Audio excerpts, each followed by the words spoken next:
नमस्कार मंडळी, आपण मागच्या भागात बघितलं माणकेश्वरचं दर्शन आपण बघितलं.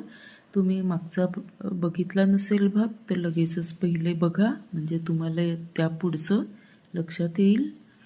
इथे आपण माणकेश्वरकडून पुढे निघालो. इथे पाऊस नुकताच पडून गेला होता, त्यामुळे सगळ्या ओढ्यांना खूप पाणी होतं. त्यानंतर आपण तुळजापूरकडे जाण्यासाठी धाराशिव वरून आपण निघालो. इथे धाराशिवचा हा रस्ता आपण बघतोय. अतिशय छान रस्ता हा आहे. सकाळचे 9-9:30 झाले होते.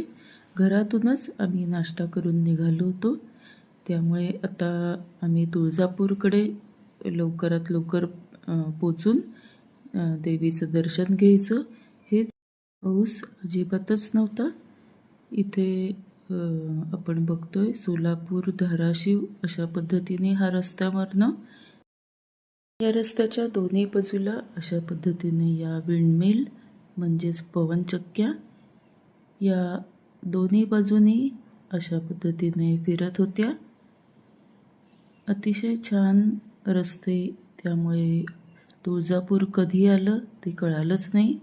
इथे तुळजापूरचा हा बसस्टँड आपण बघतोय.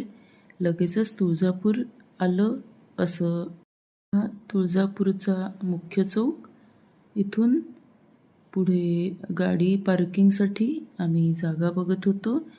खूप रस्त्याने पुढे तुळजापूरकडे जायला गर्दी होती, त्यामुळे गाडीसाठी जागा त्यानंतर लगेचच मिळाली. गाडी पार्क करून आम्ही मंदिरामध्ये गेलो. इथे कळसाचं दर्शन तुमच्यासाठी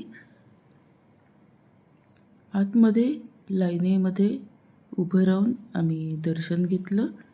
यानंतर इथे तुम्ही बघताय ही खूप गर्दी, यज्ञमंडप, तसंच इथे देवीचा जो गोंधळ त्यासाठीचं वेगवेगळ्या जागा आणि त्यासाठीची तिथे असणारी गर्दी आपण बघतोय. अशा पद्धतीने इथे कॅमेराने व्हिडिओ काढणंही अवघड होत होतं.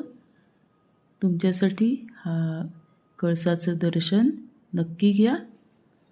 सबस्क्राईब केलं नसेल तर लगेचच सबस्क्राईब, लाईक नक्की करा आणि पुढच्या भागात बघूयात. धन्यवाद.